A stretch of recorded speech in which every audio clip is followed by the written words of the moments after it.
tous, nous sommes avec Muriel Tramis pour cette fantastique conférence l'imprégnation culturelle dans le processus de création d'un jeu vidéo. Muriel Tramis qu'on ne présente plus, hein, une véritable pionnière de l'industrie du jeu vidéo. Est-ce que tu peux te présenter, Muriel, brièvement pour les gens qui vivraient dans une grotte et n'auraient jamais entendu parler de toi? Oui, bonjour à tous et toutes.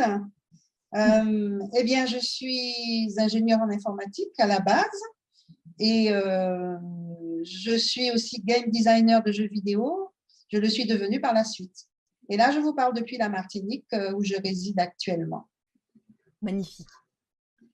Eh bien écoute, je pense que tout est bon, les gens sont arrivés, ils sont en train de nous dire bonjour, vous allez pouvoir vous installer tranquillement du coup, et cette conférence va pouvoir commencer. Je t'en prie Muriel, c'est à toi. Et merci Nathalie. Bon, c'est très frustrant de ne pas voir mon audience. Donc, je vais imaginer que vous êtes très nombreux derrière votre écran. Et pour me sentir moins seule, j'ai demandé à ma nièce, Mélissa, qui a 25 ans et qui fait un master en art et médiation culturelle, de me poser des questions. D'après ce que lui inspire cette thématique, donc l'imprégnation culturelle dans le processus de création de jeux vidéo. Donc, elle m'a concocté quelques questions qu'elle va me poser là et je vais tenter d'y répondre. Alors, c'est parti. Bonjour Tatinu, tu m'as demandé de t'interroger sur ce que ce thème de l'appropriation culturelle dans le processus de création d'un jeu vidéo m'inspirait. Alors voici ma première question. Pourquoi as-tu pensé à moi pour t'interroger? Alors, Mélissa, je vais vous la présenter. Tu es issue d'une famille martiniquaise, mais tu es née en France.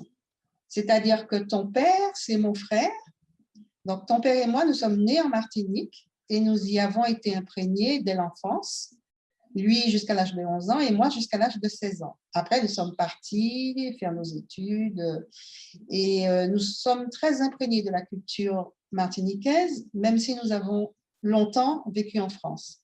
Pour toi, c'est différent. Toi, Mélissa, tu es née en France et tu es venue au pays.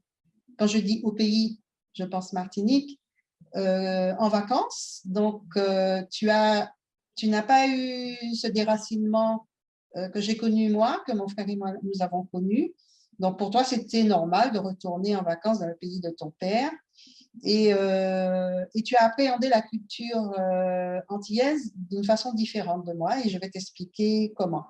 Alors, je t'ai demandé ton aide pour aider à cette transmission, finalement, cette transmission culturelle que je te dois, pour que tu puisses toi aussi la retraduire dans la forme d'art que tu vas choisir. Et puis, je pense que ça concerne aussi toutes les personnes qui nous écoutent parce que la transmission familiale, culturelle, c'est quelque chose d'universel. Donc, je pense que ça va parler à tout le monde. Est-ce que tu dirais que nous avons une double culture? Alors, la double culture, oui, c'est quelque chose qui s'est imposé à moi très vite. Il faut savoir qu'à l'époque où j'ai suivi ma scolarité, à l'école, au collège surtout, nous suivions les mêmes programmes que l'Académie de Bordeaux, dont dépendait la Martinique. Ce qui fait que j'ai appris, comme tous les Bordelais et tous les Français de France hexagonale, tout sur l'histoire de France, la géographie de la France, la faune et la flore de la France, alors que j'étais dans un environnement tropical, donc complètement différent. Et d'ailleurs, je me demande comment je ne suis pas devenue schizophrène, à l'égal de tous mes compatriotes d'ailleurs, d'être dans un environnement différent de celui que l'on apprend à l'école. Et ce n'est que vers l'âge de 12 ans, à l'adolescence, à 14 ans, en classe de seconde, que j'ai commencé, sous l'influence de mes lectures, à comprendre que je n'avais pas appris ce qui me concernait, ce qui concernait mon environnement à l'école, et que je devais réapprendre tout ceci. Donc, je me suis mise à beaucoup lire, à lire des livres d'histoire, des livres de sciences, de botanique, etc., pour apprendre finalement cette culture qui m'entourait. Donc, déjà, le climat qui est tout à fait différent. Il n'y a pas l'alternance des saisons comme en Europe. Et d'ailleurs, jusqu'à il y a très, très peu de temps, dans les journaux télévisés, les journalistes disaient l'été, cet été, alors qu'il n'y a pas d'été, il n'y a que deux saisons sur les tropiques, une saison plutôt sèche et une saison plutôt humide. Et ça a été bien sûr corrigé par la suite, on ne disait plus l'été, mais les grandes vacances. Voilà. Tout ça pour vous dire que ça a mis un certain temps, en fait, même de la part des gens, des professionnels de l'information, de se rendre compte qu'on était dans un environnement, dans un pays différent. Et c'est aussi très symptomatique à Noël de décorer le sapin de Noël, alors qu'il n'y a pas de sapin en Martinique. Il y a bien des conifères, mais il n'y a pas de sapin. Donc voilà, cette espèce de hiatus, d'ambiguïté faisait que je découvrais pourquoi, en fait, pourquoi il y avait cette double culture, pourquoi est-ce qu'on me parlait de choses que je ne voyais pas tous les jours, on me parlait de tout à fait autre chose. Bon, bien sûr, ça excitait ma curiosité, d'ailleurs, parce que j'avais envie de découvrir cet ailleurs. Voilà pour répondre à la double culture. Comment as-tu vécu ton départ de la Martinique pour la France pour faire tes études d'ingénieur? Alors, évidemment, j'ai dû quitter la Martinique, qui est un tout petit pays. C'est une toute petite île de 1100 km² à peine. Donc, on marche trois pas et on tombe dans la mer. Et donc, les études supérieures devaient se faire hors de l'île. Un petit peu comme les provinciaux, d'ailleurs, dans la France hexagonale, changent de lieu pour faire leurs études. Donc, j'ai dû partir, mais j'étais habitée d'une très grande curiosité de découvrir un nouvel espace. Donc, j'avais appris la France, l'Europe, je savais où j'allais. Et j'étais très curieuse de découvrir justement cette alternance des saisons, l'environnement, la faune, la flore, l'environnement, la végétation surtout.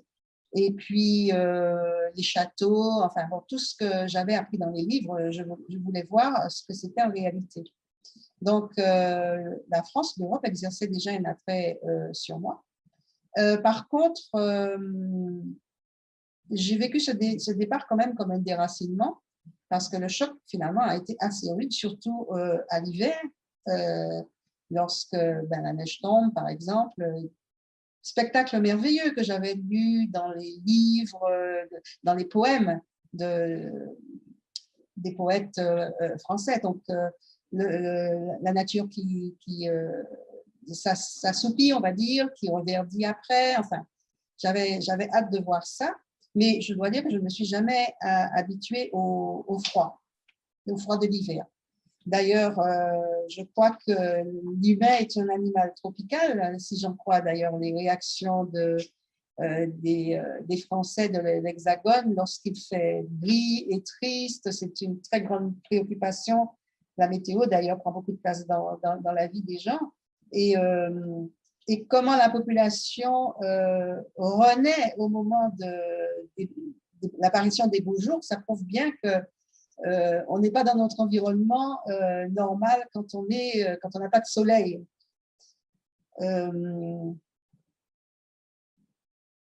Voilà pour la première réponse. On continue.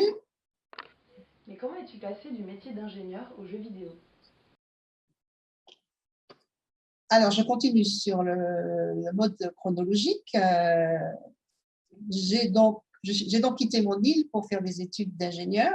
En fait, j'étais bonne autant en français, j'écrivais déjà des rédactions qui étaient lues dans toute la classe, et j'étais très bonne aussi en maths et en physique. Donc, j'étais à la fois littéraire et scientifique. Donc, ça avait l'air d'être exceptionnel d'après mes professeurs de maths et physique qui m'ont conseillé de faire des études d'ingénieur. Parce que, me disait-il, j'aurais plus de débouchés possibles une fois mon diplôme en poche. Donc, ils m'ont donné une sélection d'écoles, de 3 écoles, dont l'école polytechnique féminine, mais encore une école de filles. Je me suis dit non, je n'ai pas envie d'être dans un environnement uniquement féminin. Je venais de découvrir la mixité. Depuis la classe de seconde, ça faisait 3 classes. Donc, Et je ne voulais pas me retrouver dans une école de filles. Donc, j'ai choisi l'ISEP, l'Institut supérieur d'électronique de Paris, qui dispensait une éducation technique à base d'électronique et d'informatique. Enfin, informatique, c'était plutôt les automatismes que j'ai découverts en dernière année. Je me suis spécialisée dans les automatismes qui allaient me mener à l'informatique. Et mon diplôme en poche, le marché de l'emploi n'était pas celui qu'on connaît aujourd'hui. On pouvait choisir, il y avait beaucoup d'offres. J'ai choisi parmi toutes les propositions qui m'étaient faites l'entreprise qui était la plus proche de chez moi. À l'époque, j'habitais dans le 15e arrondissement de Paris et j'ai choisi d'aller à Châtillon-sous-Bagneux, à 3-4 stations de métro de l'endroit où j'habitais. Et donc, me voilà dans une entreprise d'armement, c'est-à-dire cette entreprise aérospatiale fabriquait des missiles. Et moi, j'étais dans un petit département à côté, un petit service plutôt à côté, qui s'occupait des cibles, des drones militaires, des avions cibles, on les appelait comme ça. Donc, je me voilà à programmer, à m'occuper des programmes de contrôle de ces avions cibles, de ces drones militaires. À l'époque, ils n'étaient pas aussi miniaturisés qu'aujourd'hui, ça ressemblait à des gros suppositoires volants. Et ils étaient donc testés de façon informatique avant les tirs. Et j'ai été donc, conviée à accompagner ces essais de tir, les tirs de missiles, au centre d'essai des Landes, à Biscarrosse. Donc, je bougeais beaucoup, tantôt à Paris, à Châtillon, pour mettre au point des programmes, et tantôt à Biscarrosse pour suivre les essais de tir avec ces fameux drones. Alors, au bout de 5 ans d'ingénierie dans l'armement, j'ai commencé à avoir des états d'âme parce que je travaillais sur des armes tout de même. Et on parlait efficacité, et puis c'était la guerre des Malouines à l'époque, donc ces armes servaient. Donc, j'ai eu des états d'âme et je me suis dit, je ne vais pas passer toute ma carrière là-dedans. Je veux faire autre chose, mais je ne sais pas encore quoi. Alors, j'ai donné ma démission. Et je me suis formée, j'ai regardé les différentes formations qu'on me proposait et on me proposait une formation en marketing et communication. C'était une branche tout à fait différente de la technique pure dans laquelle j'étais depuis 5 ans. Et je me suis dit, c'est chouette, je vais pouvoir découvrir d'autres rouages de l'entreprise, voir comment elle fonctionne et qu'est-ce que c'est que ce marketing dont on commençait à parler. C'était le début de la publicité, la culture pub, je ne sais pas si vous avez connu cette émission, qui décortiquait les messages publicitaires, etc. Et j'ai découvert comment est-ce qu'on pouvait influencer les individus avec l'image. Et je devais faire un stage d'application de cette formation et je parlais déjà autour de moi de jeux. Je commençais à jouer dans les bornes d'arcade. Les jeux n'étaient pas encore disponibles dans des ordinateurs individuels. Donc, je découvrais le jeu par l'intermédiaire des arcades. Et je parlais de ça autour de moi et quelqu'un m'a parlé de Cocktail Vision, qui était une petite boîte qui commençait à éditer des jeux éducatifs. Et je suis allée à leur rencontre et je leur ai demandé si ça les intéressait que je fasse un stage de marketing chez eux. Ils m'ont dit OK. Étudie-nous les freins et les motivations à l'usage des palettes graphiques, parce que c'était des outils informatiques qui commençaient à sortir. Donc, on ne dessinait plus trop à la main, mais on commençait à dessiner avec le stylo et avec les pixels. Donc, j'ai fait cette étude et ça m'a permis de découvrir un peu l'ambiance de la boîte. J'ai vu que c'était très sympa, tout le monde se connaissait, on se tutoyait, il y avait une ambiance de folie, il y avait de la création partout et je me suis dit chouette, je vais intégrer cette boîte. Et à la fin de mon stage, j'ai proposé à mon éditeur de programmer moi-même un jeu. Et ça a été mon premier jeu. Et il m'a dit, OK, pas de problème. Ça parle de quoi? Alors, j'ai dit, ça parle de l'histoire de mon pays, parce que vous avez des éducatifs d'histoire, là. Vous parlez de l'histoire de France et tout, mais moi, j'ai envie de parler aussi de l'histoire de cette France-là. C'est aussi de l'histoire de France, mais un petit peu délocalisée. Et c'est une histoire qui est très mal connue. Même moi, j'ai eu du mal à l'appréhender. Je ne l'ai pas apprise à l'école. Donc, je vais vous en parler. Il m'a dit, OK, pas de problème. Il m'a confié un ordinateur dans le grenier, un système auteur, c'est-à-dire un système de programmation très rapide. Et me voilà partie à programmer mon premier jeu. Et il y en a eu beaucoup d'autres par la suite parce que l'éditeur m'a confié le soin d'être chef de projet d'autres jeux, soit de jeux qui étaient conçus par d'autres personnes, soit mes propres jeux. Je n'étais pas née lors de la création de tes deux premiers jeux vidéo, mais Willow et Freedom, en 1987 et 1988. Qu'est-ce qui te les a inspirés?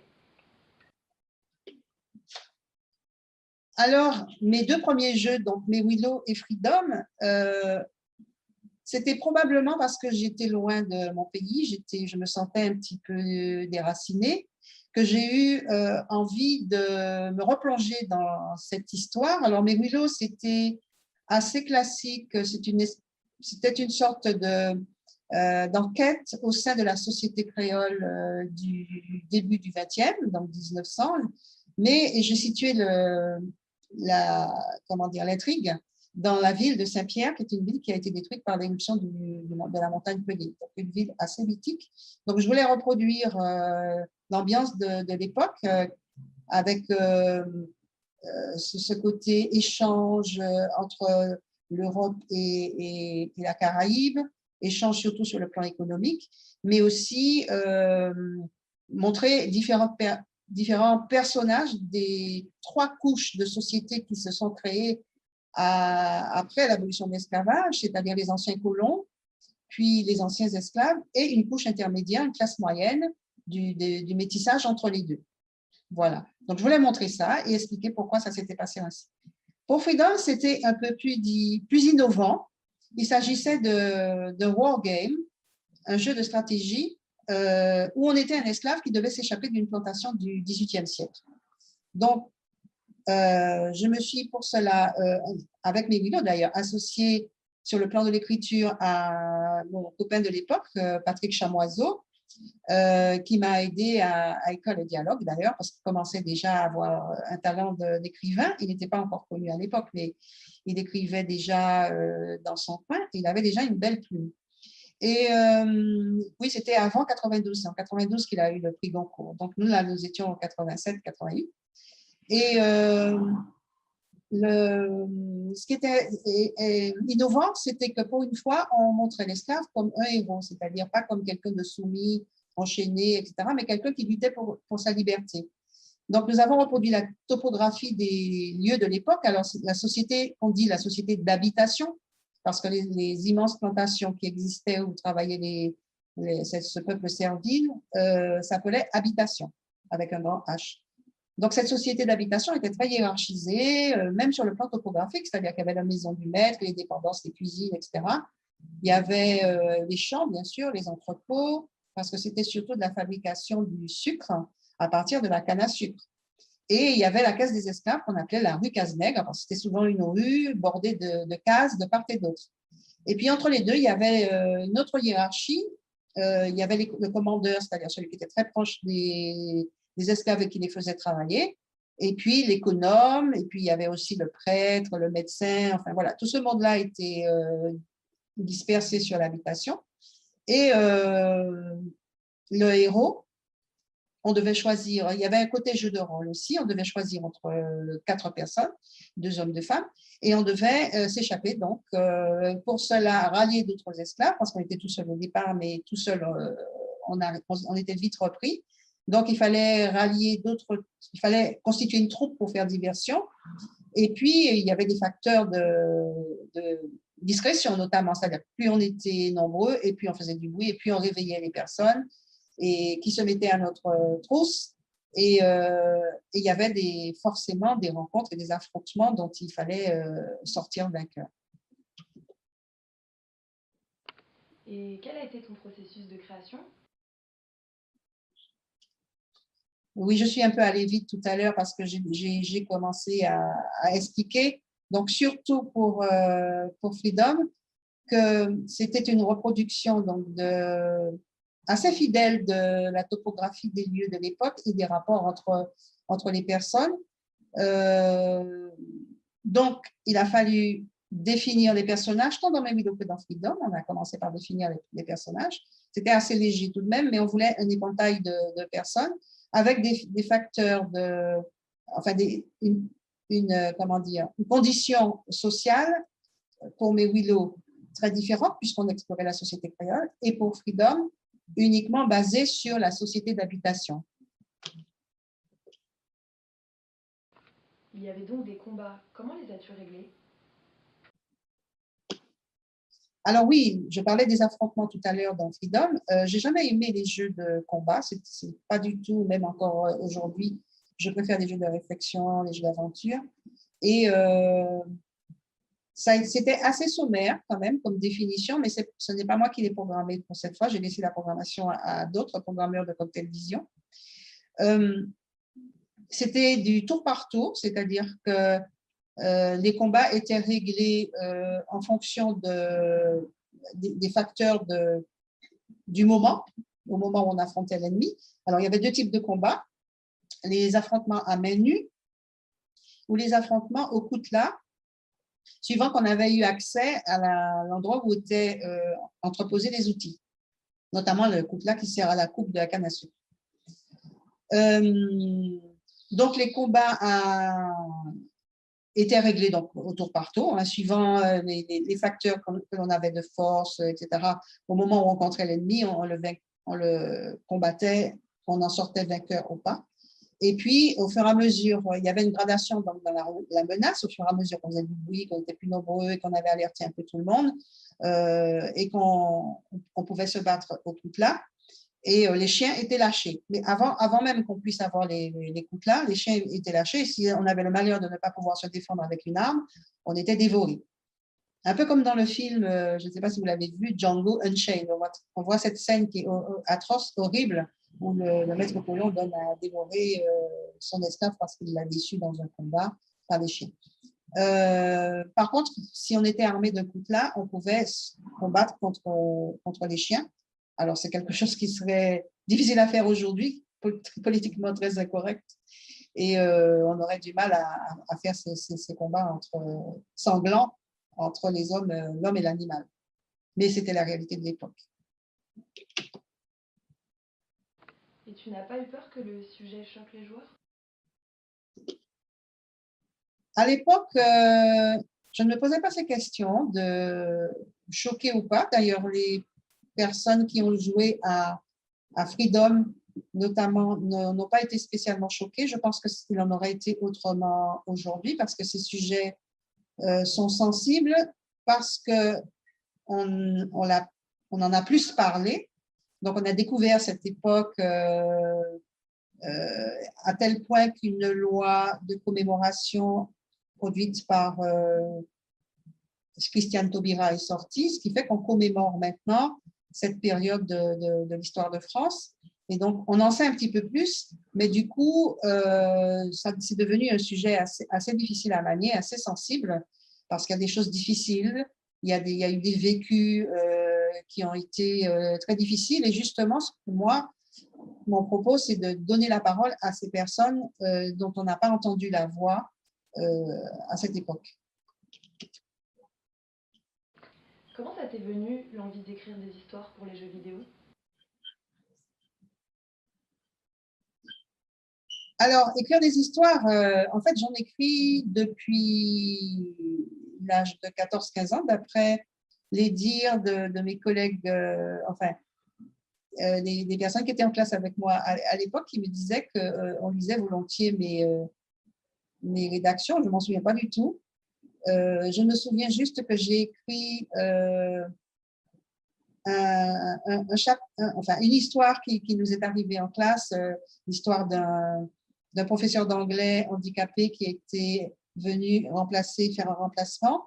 Elle avait un problème de vision et elle était privée de sa vision périphérique, ce qui fait qu'elle ne voyait pas ce qui se passait autour d'elle. Donc, on en a profité. Je dois dire aussi qu'on était, je ne sais pas si je vous l'ai dit, que j'ai été élevée dans une école confessionnelle catholique, donc pas mixte, non mixte, jusqu'à ma classe de seconde. Et donc, on était des petites écervelées, très dissipées. Et évidemment, ce prof a eu beaucoup de mal à imposer son autorité. Il n'est d'ailleurs pas arrivé. On jouait au ballon dans la classe. Et elle n'a pas tenu plus de 2 ou 3 jours et elle est partie. Et lorsque nous avons appris qu'elle était partie, enfin moi en tout cas, j'ai ressenti un sentiment comment dire, de honte pour avoir manqué à ce point de charité. Et j'ai donc écrit cette petite histoire. Et cette histoire, écrite donc en 1900, dans les années 70, ça a été le premier chapitre de mon premier roman. Mon premier roman s'appelle Au cœur du Giraumont. Et j'ai démarré par cette histoire. Pour pouvoir montrer l'adolescence que j'ai vécue, c'est un peu une autofiction. Je suis partie sur de faits qui me sont arrivés, mais j'ai romancé un peu tout ça et j'ai même créé 3 personnages. Je vous ai parlé de la société créole qui est très stratifiée, et dans mes 3 personnages, il y avait une descendante des anciens colons qu'on appelle Béké en Martinique, une mulâtresse, donc la classe moyenne dont je vous ai parlé, et une négresse. J'utilise le terme de négresse volontairement parce qu'il a été réhabilité par les nécessaires, donc je n'ai pas de mal à l'utiliser. Donc ces 3 personnages symbolisaient la société créole très divisée et n'avaient pas vocation à se rencontrer. Et là où nous avons été élevés, c'est-à-dire au couvent Saint-Joseph de Cluny, pour ne pas le citer, on se rencontrait et il y a une amitié qui est née. D'ailleurs, je parle de faits vraiment concrets. Il y a une amitié qui est née entre moi et des collègues, enfin, d'autres étudiants comme moi qui ne se rencontraient pas dans la vraie vie, dans la vie quotidienne. D'ailleurs, on ne se fréquentait pas en dehors de l'école. Mais à l'école, on se rencontrait et une espèce de connivence est née. Donc, je me suis basée sur ça pour écrire mon histoire, mon premier roman. Alors, ce roman est arrivé très tardivement, c'est-à-dire que j'ai écrit des scénarios de jeux vidéo bien avant mon premier jeu vidéo de 87. Or, mon livre a été édité en 2011. Donc, entre-temps, j'ai écrit tout plein d'histoires pour le jeu vidéo, des histoires interactives. Alors, ce que j'apprécie dans le jeu vidéo, c'est l'interactivité, justement, cette dimension qui fait qu'on n'est pas passif devant une histoire, mais on demande à l'utilisateur, au lecteur, de prendre des décisions pour faire avancer cette histoire. Alors, ça peut être un monde complètement ouvert où on ne sait pas ce qui va se passer, ou alors quelque chose d'assez linéaire où on immerge l'utilisateur dans une histoire. Moi, je préfère ceci. Je préfère maîtriser l'histoire de bout en bout. Je n'aime pas les histoires à plusieurs fins, par exemple. Je préfère dérouler un fil. Alors, la variabilité, je l'obtiens en parallélisant certains chemins. Donc, on peut faire dans un ordre indifférent, mais il y a des nœuds, bien sûr, où on se retrouve parce qu'on est quand même dans une histoire dont on doit reconstituer le fil. En fait, on doit rentrer dans la psychologie de l'auteur pour pouvoir imaginer ce qu'il a prévu comme mécanisme interactif, comme intrigue, etc. Voilà ce qui me plaît dans le jeu vidéo. Il y a une chose qui m'a beaucoup intéressée dans tes écrits, ce sont tes contes créoles et cruels. Surtout l'un d'eux que te racontait grand-père. Mais d'abord, pourquoi les contes? Alors, en effet, j'ai écrit un deuxième ouvrage qui s'appelle Contes créoles et cruels. D'abord parce que les contes sont toujours cruels, si on regarde bien. Tous les contes de toutes les mythologies du monde, mais toujours avec une morale ou une philosophie. Donc, je les ai appelés des philocontes. Ça permet de faire passer plein de choses. Notamment, je me suis appuyée sur nos mythes et légendes antillais et j'ai exhumé, je devrais dire, des créatures à pouvoir qui peuplaient, ça s'est un peu perdu, mais qui peuplaient l'imaginaire de nos grands-parents, de nos ancêtres. Et par contre, c'est un petit peu oublié aujourd'hui, la jeunesse a un petit peu oublié, et même quand j'ai fait des recherches, je n'ai pas trouvé d'origine de ces créatures. Alors, il y a le cheval 3 pattes, le soucougnan, il n'y a même pas de représentation graphique de ces personnages, bien sûr, puisque c'est de la transmission orale. Et comme je n'ai pas trouvé des origines, j'ai décidé de les écrire. Donc, j'ai écrit 13 contes qui sont tous inédits, où je récupère ces créatures et je les mets en affrontement avec les humains.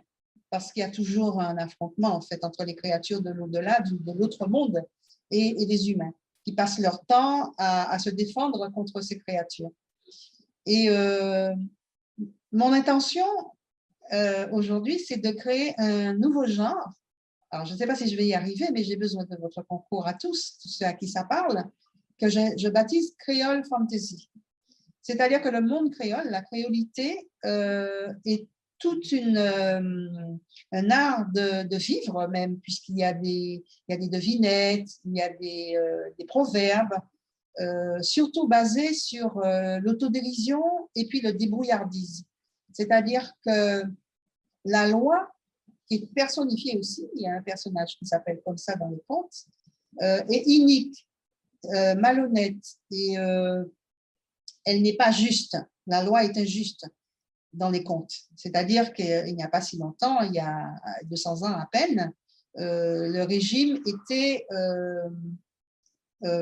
comment dire, totalitariste, si on peut dire comme ça. Donc, il n'y avait pas on n'avait pas voix au chapitre, le peuple n'avait pas voix au chapitre, il y avait des lois qui étaient imposées, il y avait des interdictions de s'amuser, de se marier, d'épouser qui on voulait, et puis on n'avait pas d'existence civile, on n'était pas citoyen. Donc, il fallait, dans les contes servaient comment dire, de stratégies de contournement, exposer des stratégies d'évitement et de contournement, avec des personnages rusés, comme Compé Lapin, par exemple, qui passait son temps à déjouer comment dire, les agissements de Compère Tigre. Enfin bref, tous les personnages négatifs étaient symbolisés par un bestiaire, bien sûr, apparenté à l'Afrique. Parce que le tigre, le buffle, je crois que le buffle, il y a des bovidés, mais le macaque, tout ça n'existe pas aux Antilles, mais en Afrique. Donc, il y avait un apport dans ces créatures, un mélange en fait, un mélange syncrétique, on pourrait dire, entre l'Europe et l'Afrique. Et puis, il y avait des personnages transversaux, par exemple la sirène qui est un personnage européen d'abord. Il y a une sirène caribéenne et elle est un peu partout dans le monde caribéen. Elle est la Mami Wata dans les îles anglophones. Elle est la maman de l'eau dans les îles francophones. Elle est à Cuba, la Yemaya. Elle est au Brésil, Yemanja. Donc, toutes ces créatures ont évolué à partir d'un tronc commun et ont acquis des caractéristiques régionales. Donc, tout ça constitue un bestiaire, à mon avis, qui est tout à fait, il est tout à fait possible de créer un RPG à partir de ça, avec des affrontements entre humains et créatures. Enfin, il y a de quoi faire une série de jeux basés sur ça. Alors, mon idée, c'est d'en faire, enfin, mon ambition plutôt, d'en faire quelque chose d'aussi répandu, aussi réputé que les mangas. Pourquoi je les cite? C'est parce que j'ai trouvé beaucoup d'analogies entre la culture japonaise et la nôtre, c'est-à-dire un affrontement permanent entre la tradition et la modernité. Et c'est très, très présent au Japon, à tel point que j'ai eu ma période japonisante, puisque j'ai créé un jeu qui s'appelle Geisha. Mais bon, je vais en parler tout à l'heure.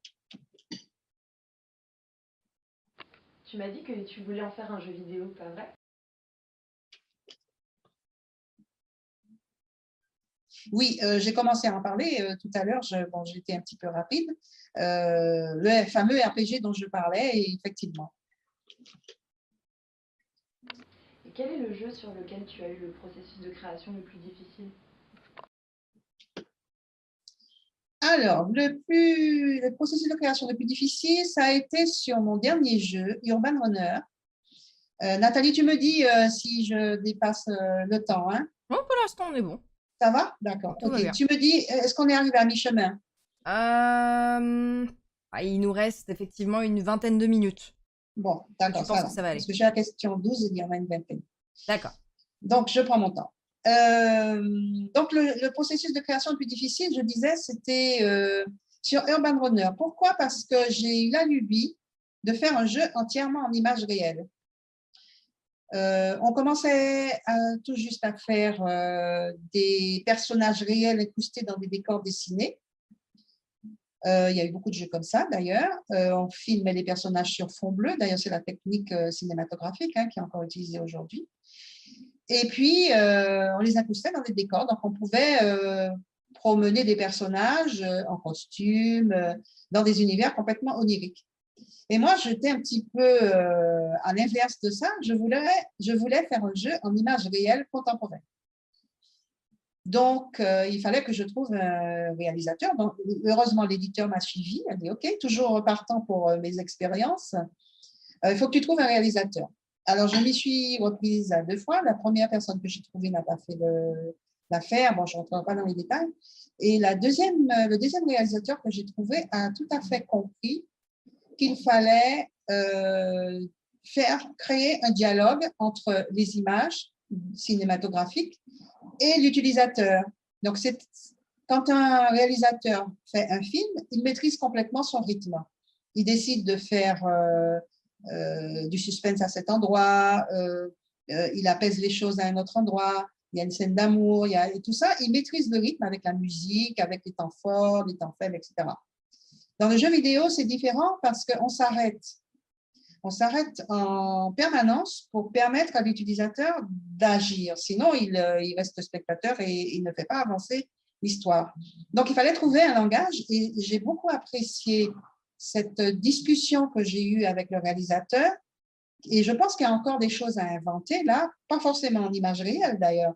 D'ailleurs, il y a un début, un frémissement de ça dans les jeux narratifs qu'on retrouve aujourd'hui. C'est-à-dire qu'il y a une tentation de narrer le jeu comme on le ferait dans une histoire qu'on ne peut pas interrompre, mais il faut quand même donner la main à l'utilisateur, parce que le genre, quand même, jeu vidéo, donc il faut l'interactivité. Avec ce réalisateur, nous avons trouvé un langage. Alors, ça a été un langage cinématographique. Par exemple, je fais une action, donc la caméra montre le personnage qui fait l'action. Donc, c'est le champ.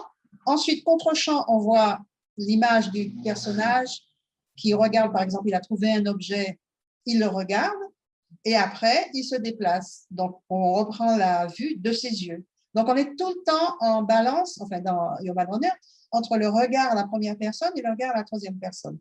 Donc, voilà comment on avait résolu la question du rapport donc, de plan. Quand est-ce qu'on fait des plans extérieurs, larges, des gros plans, etc. On avait inventé tout un langage comme ça. Et puis aussi, il y avait une espèce de labyrinthe et le réalisateur a eu l'idée de mettre des couleurs différentes suivant les pièces, pour savoir où on se trouvait au moment où on traversait une pièce. On était poursuivis par un tueur dans une série de pièces, il y en avait 6 ou 9 je crois. On rentrait et on sortait par des portes et il y avait une course-poursuite. Et donc, on rentrait dans la pièce bleue, la pièce verte, la pièce rouge. Enfin, c'était assez ludique, je trouve. Donc, voilà, ça a été difficile parce qu'il y a eu ce premier échec avec le réalisateur qui n'a pas du tout compris ce que c'était que le langage interactif. Mais du coup, j'ai pu aborder le cinéma, comment le cinéma était fabriqué, la recherche des lieux, déjà, le repérage, ce qu'on appelle le repérage. Ensuite, le découpage des scènes par la script, c'est-à-dire que chaque jour était consacré à une scène bien particulière. Donc, on faisait appel à tous les comédiens de cette scène. Et ces scènes n'étaient pas forcément montées, c'est encore le cas aujourd'hui dans le cinéma, dans un ordre chronologique, dans l'ordre de la narration, mais plutôt dans un ordre pratique. Voilà, donc ça, c'était le travail de la script. Ensuite, il y avait la direction d'acteurs. Je laissais le réalisateur, bien sûr, de diriger les acteurs. Une fois qu'on avait discuté de ce qui devait se passer, c'était lui qui prenait la main. Donc, j'ai appris beaucoup sur ça. Et puis, la façon de filmer aussi avec le Steadicam, cette caméra que l'on met sur soi, comme un sac à dos, et qui est montée sur roulement à billes et qui permet donc des prises de vue très dynamiques. Donc, je vais vous montrer, si on a du temps, tout à l'heure, je vais vous montrer une vidéo qui est sur YouTube, où vous verrez un petit peu de making-of de One on One. Voilà, alors difficile, certes, mais très instructif. La vidéo, on la verra plus tard. Et ton expérience d'une héroïne féminine, comment ça s'est passé? Ah oui, alors l'héroïne féminine, toujours non, je dois remonter un tout petit peu en arrière. Je n'ai découvert la mixité que tardivement, comme je vous le disais, c'est-à-dire à l'âge de 14 ans.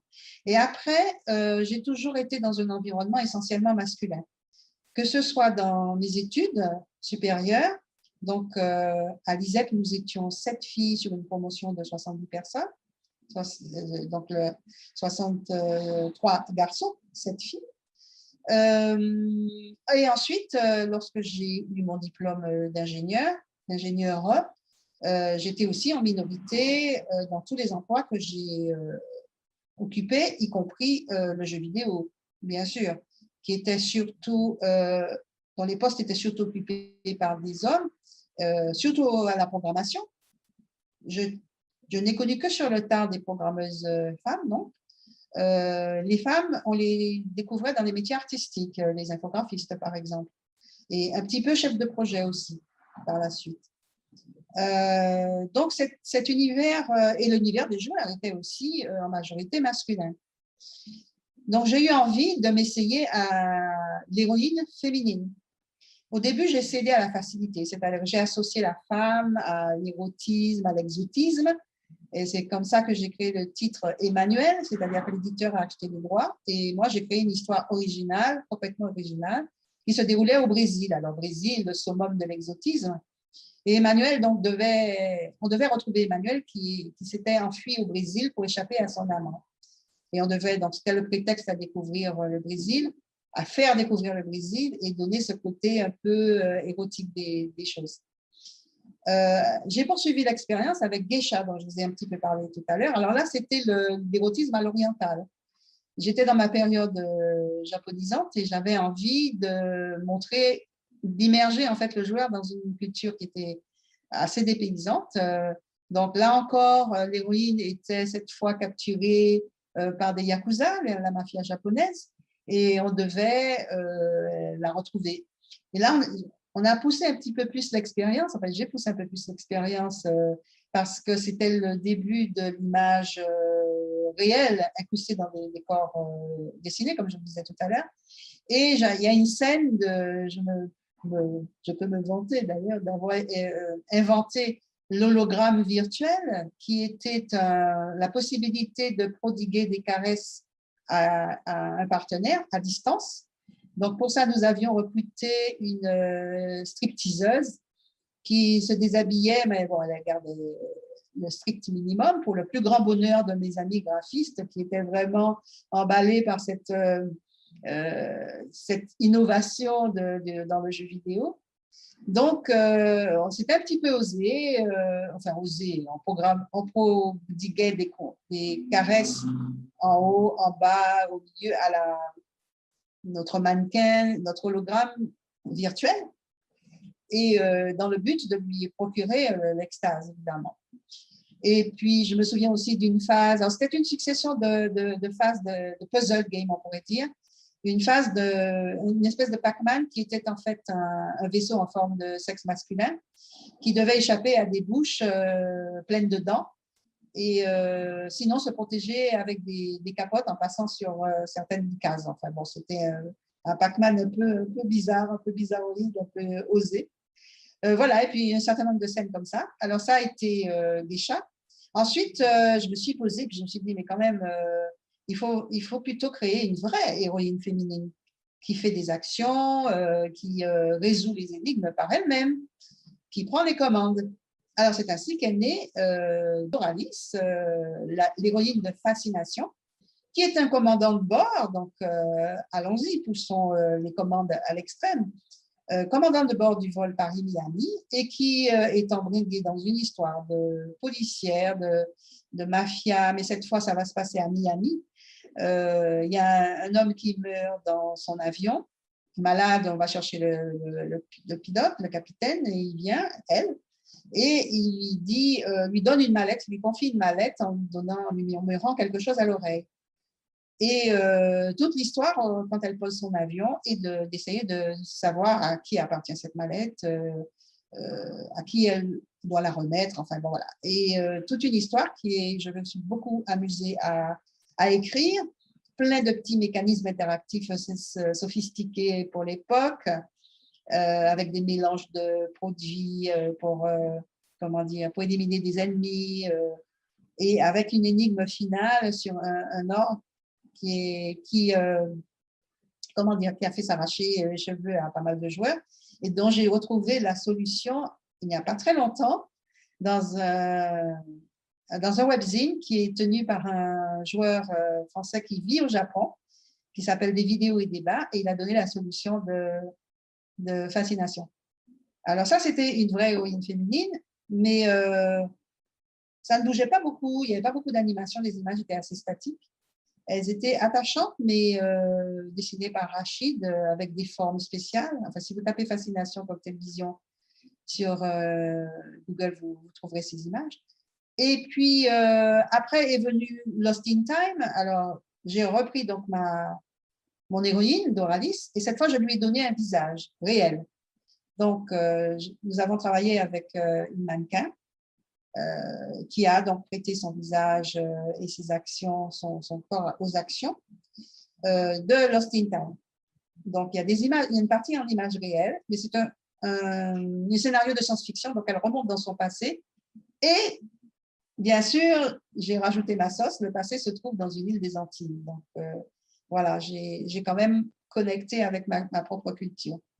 Donc, j'ai démarré d'un manoir breton qu'elle recevait en héritage et elle a atterri dans le pays de ses ancêtres qu'elle devait protéger d'une mort certaine pour pouvoir assurer sa subsistance. Parce que si c'était une question de voyage dans le temps et de paradoxe du voyage dans le temps. Voilà. Donc, je me suis bien amusée aussi sur Lost in Time. Sur le plan graphique aussi, c'était innovant.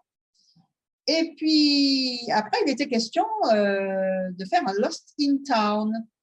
Donc, d'où le fameux Urban Runner. Mais mon éditeur m'a dit, bon, ça suffit, les expériences innovantes et les héroïnes féminines. Tu vas reprendre le bon vieux héros masculin et tu ne vas pas appeler ça Lost in Town, mais Urban Runner. Voilà, donc c'est comme ça qu'Urban Runner est né. Alors, j'ai tenu à le faire toujours en image réelle, donc ça, mon éditeur m'a suivi là-dessus. Mais le héros n'est plus une héroïne, c'est Max, donc, qui est poursuivi dans la ville, dans Paris, poursuivi par un tueur, qui tire très mal d'ailleurs, vous verrez dans les scènes tout à l'heure, si j'ai le temps de vous montrer le making-of. Il nous restait 5 minutes. D'accord, alors, oulala, je vais aller très vite alors, parce que… Tu as quitté la scène du jeu vidéo quelques années. C'était pour faire quoi? Je vais prendre une minute pour répondre à chaque question. Donc, je me suis, comment dire, j'ai quitté la scène du jeu vidéo parce que quand Television était devenue Vivendi Universal, qui a connu des problèmes de direction que vous connaissez, donc toute cette entreprise tentaculaire qui avait à la fois les contenants, les contenus, la téléphonie, les ouvrages de référence, le jeu vidéo éducatif et tout, a dit à Dibou comment dire, des licences aussi très, très réputées, s'est cassé la gueule, ça s'est démantelé de partout, le studio a fermé, on a été poussé dehors. Et je me suis dit, bon, c'est le moment de créer ma propre entreprise et de rentrer au pays. Ce que j'ai fait. Mais au début, je voulais faire du jeu vidéo et du film d'animation, mais bon, je n'ai pas réussi à trouver des éditeurs parce que tous les petits studios ont fermé, les gros éditeurs sont devenus frileux. Et il fallait bien trouver un débouché, donc je me suis lancée dans la réalisation de maquettes virtuelles. C'était très à la mode à l'époque. On représentait des villes en 3D, c'était le début de Google Maps et tout ça. Donc, je me suis fait une petite spécialité de créer de reproduire des mondes, mais comment dire, réalistes aussi, et pour l'urbanisme. Donc, des projets, alors le passé, le présent, le futur. Le passé parce que archéologie virtuelle pour des édifices qui n'existaient plus, le présent pour représenter par exemple le Club Med en Martinique, et puis le futur pour montrer des projets de rénovation de quartier ou de ville. Voilà. Mais ce n'était pas assez créatif, donc j'ai eu envie de revenir aux jeux vidéo. Et tu m'as dit que tu voulais revenir aux jeux vidéo. Ce sera sur quel thème? Voilà. Donc revenir aux jeux vidéo, c'est ce que je suis en train de faire donc, dans ma 4e vie professionnelle. Et je vais bien sûr travailler sur mes thèmes favoris, la société créole. Avec l'expérience que tu as acquise durant toutes ces années, comment vas-tu aborder la création cette fois? Alors, à la différence de ce que j'ai créé au début, je vais plus utiliser les techniques du cinéma et du roman, c'est-à-dire travailler beaucoup plus mon univers et la psychologie des personnages, les relations entre personnages et puis toutes les émotions, l'ambition, les joies, les peines, l'amour, la rivalité. Voilà, je vais mettre tout ça en œuvre dans mes prochains scénarios.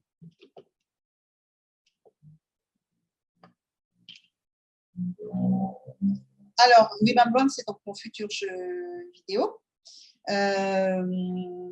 Je suis partie, enfin, il est très important pour moi comment dire, de respecter la véracité historique. Donc, j'ai dû me plonger dans l'histoire et j'ai lu beaucoup de biographies dans l'histoire des Antilles, donc au XVIIIe siècle et au XIXe siècle, pour créer cet univers et ces relations entre les personnages dont je parlais tout à l'heure. Ça va être une saga familiale où une jeune journaliste, elle a l'âge de Mélissa, 25 ans, et qui vit à Paris, est invitée à la Martinique, l'île de la Martinique qui est une colonie à l'époque, pour élucider une sombre affaire de crime qui n'a pas été résolu, on dirait un cold case aujourd'hui, et elle va être plongée dans un monde qu'elle ne connaît pas et devoir apprendre les us et coutumes. Et ce personnage, je vais aussi jouer sur la façon de voir le personnage. Au début, on ne la voit pas, on voit tout de ses yeux, donc à la première personne. On ne sait pas qui elle est, à quoi elle ressemble, on ne voit même pas ses mains. Et progressivement, au fur et à mesure qu'elle va rentrer dans la culture créole, on va la découvrir, on va voir ses mains dentées d'abord, ensuite les mains nues, ensuite on va la voir en amorce avec la caméra sur l'épaule, on va commencer à voir sa silhouette, puis la façon dont elle est habillée, mais toujours de dos. Au fur et à mesure qu'on va résoudre les énigmes, le gameplay, ça va être un jeu d'enquête et d'investigation, c'est le style, le genre que j'aime bien. Ça permet d'immerger le joueur dans un monde inconnu, de lui permettre de résoudre des mini-mécanismes interactifs. Au fur et à mesure qu'elle va résoudre tout ça, ah oui, pourquoi Remembrance, qui est un mot qu'on retrouve d'ailleurs qui est un mot en anglais, qui veut dire évocation, souvenir, commémoration, qu'on retrouve aussi dans la langue française. Il est passé dans la langue française, d'ailleurs, Arthur Rimbaud en a fait un titre d'un de ses recueils de poèmes, Remembrance, les Remembrances d'un vieillard idiot, ça s'appelle. Enfin bref, c'est un mot qui est vieilli en France, qui n'est plus usité. Pourquoi souvenir? Parce que la journaliste en question, pour reconstituer cette histoire du passé, ce film du passé, va interroger des différents personnages qui sont témoins ou dont les parents sont témoins, et aussi les lieux, parce qu'il y a toujours un petit peu de magie aux Antilles, les lieux et les objets vont lui raconter aussi des souvenirs. Voilà, donc elle va reconstituer, mais vraiment reconstituer comme un puzzle narratif, le film du passé. Et ainsi, au fur et à mesure que les petits bouts de séquences qu'elle va rencontrer, qu'on va lui être évoqués, vont se placer sur une timeline, elle va évoluer vers la solution et nous aussi jouer. Voilà, j'en dis pas plus. Alors, je termine la conception et je passe au design graphique. Donc, je ne peux pas encore vous montrer des images, sauf que je me suis inspirée d'un illustrateur haïtien qui va être le directeur artistique, enfin le concept artiste, Candy Joseph, qui a un style de peinture historique qui, je pense, convient très bien au scénario. Tu as vu l'évolution du jeu vidéo sur une trentaine d'années. Tu en penses quoi? Alors, j'ai vu l'évolution, effectivement. Il y a pas mal de choses qui ont changé. Dans le temps, j'ai découvert mon métier sur le tas, oui. Aujourd'hui, on fait des formations. Il y a des écoles pour apprendre les différents métiers. Je ne savais pas que j'étais game designer. Je le suis par essence.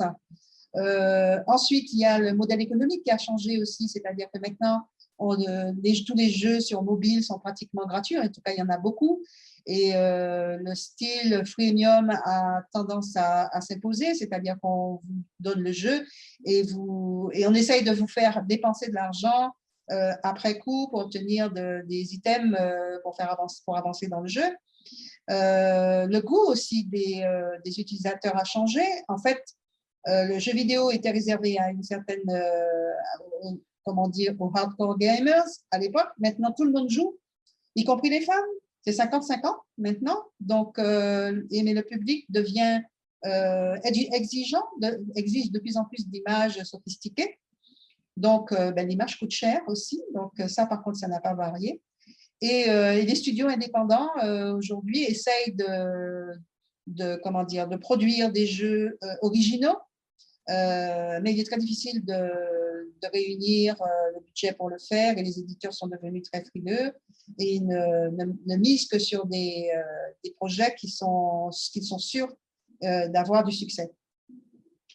Alors, on a presque atteint la limite de temps. Ouais, Alors, si jamais, vraiment ne panique pas, on pourra développer vu qu'on a encore 1 heure après en backstage pour le Meet Our Speaker. d'accord. Mais Est-ce que... j'ai fini. Ah, tu avais fini en plus? Je Oui, croyais j'ai qu'il restait fini. des questions. Ah bah, Non, c'est non, parfait. non. Alors, elle va vous Vraiment- dire Oui, au revoir. vas-y. Je crois que c'est là. Ah non. J'ai coupé son speech. Mince. Je vais le remettre. Merci Tatimu, c'était passionnant. Au revoir et à la prochaine. Voilà. Bah, super. Au revoir Mélissa et merci de m'avoir aidé à parler de tout ça à vous autres auditeurs. Et Voilà. j'espère qu'il y aura des questions. Oui, bah on a déjà une question. Je sais pas si on y répond maintenant ou si on attend de passer en backstage. En tout cas, vraiment, si vous avez des questions dans le chat, gardez-les bien pour quand on va passer en backstage. Comme ça, on aura vraiment beaucoup plus. On aura 1 heure entière à développer pour répondre à vos questions et pour en savoir plus sur Muriel Tramis. Donc vraiment, n'hésitez pas. Et du coup, la seule question qu'il y a eu, si tu peux peut-être y répondre aussi rapidement que possible, Oui. c'est Erwan Nasri qui l'a posé. Qui demandait, quand tu dis créole, conte, histoire, bestiaire, etc., c'est spécifiquement le créole antillais ou tu penses à toutes les créolisations, l'haïtien, le réunionnais, etc. Ah oui, j'ai escamoté ce passage en effet. Le monde créole, je parle du monde créole pour moi à base lexicale française. C'est-à-dire le créole antillais, Haïti, Martinique, Guadeloupe, et aussi Sainte-Lucie et Dominique, qui sont les 2 îles qui entourent la Martinique, qui ont été françaises un temps et qui ont gardé donc le créole. D'ailleurs, c'est très marrant à observer. Ils parlent leur créole avec un lexique français, mais ils ne savent pas parler français. Leur langue naturelle, c'est l'anglais. C'est très curieux à observer. Donc, ils parlent en français quand ils parlent créole, c'est curieux. Alors, en Haïti, c'est aussi très particulier parce que c'est leur langue officielle. L'Haïti, ça a été la première république noire des Antilles, donc qui a secoué le joug de Napoléon, qui a d'ailleurs établi l'esclavage à l'époque. Les esclaves se sont révoltés, ils ont combattu les armées napoléoniennes d'ailleurs. Et le créole est devenu leur langue officielle à tel point que dans leur passeport est en créole. Donc, il y a ces créoles-là et la Guyane aussi a son propre créole. Ensuite, pour rester en Amérique, il y a la Louisiane qui a été un temps française. Donc, possède aussi un créole qui est en perdition. J'ai d'ailleurs rencontré là-bas, quand je suis allée à la Nouvelle-Orléans, des personnes, une 50aine d'années, 2 femmes d'ailleurs. C'était marrant parce que c'était une blanche et une noire et qui me disaient qu'elles regrettent que leurs enfants, leurs petits-enfants ne parlent plus créole et que ça se perde et qu'elles aimeraient bien retrouver ça. D'ailleurs, elles m'ont chanté quelques mélopées en créole. Et donc, il n'y a pas que ce créole-là, il y a aussi des créoles toujours à base lexicale française dans l'océan Indien, c'est-à-dire la Réunion, Maurice, les Seychelles aussi, Madagascar un peu. Donc ça, c'est le créole de l'océan Indien. Et puis, il y en a peut-être d'autres, mais que je ne connais pas. Donc, voilà la sphère créole, en tout cas, à base lexicale française. Mais il y a aussi les créoles à base lexicale anglaise et à base lexicale portugaise.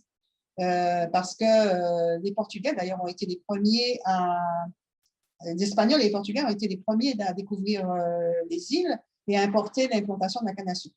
Donc, il y a certainement des créoles, mais je ne les connais pas ceux-là. Mais déjà, il y a fort à faire avec les créoles à base lexicale française. Super, bah merci pour cette réponse, c'était vraiment très complet. J'espère que ça t'aura aidé, Erwan. Du coup, on va pouvoir s'arrêter là pour cet explore, mais vraiment restez avec nous, rejoignez-nous en backstage parce qu'on a encore 1 heure à passer avec Muriel où vous pourrez encore plus approfondir les questions.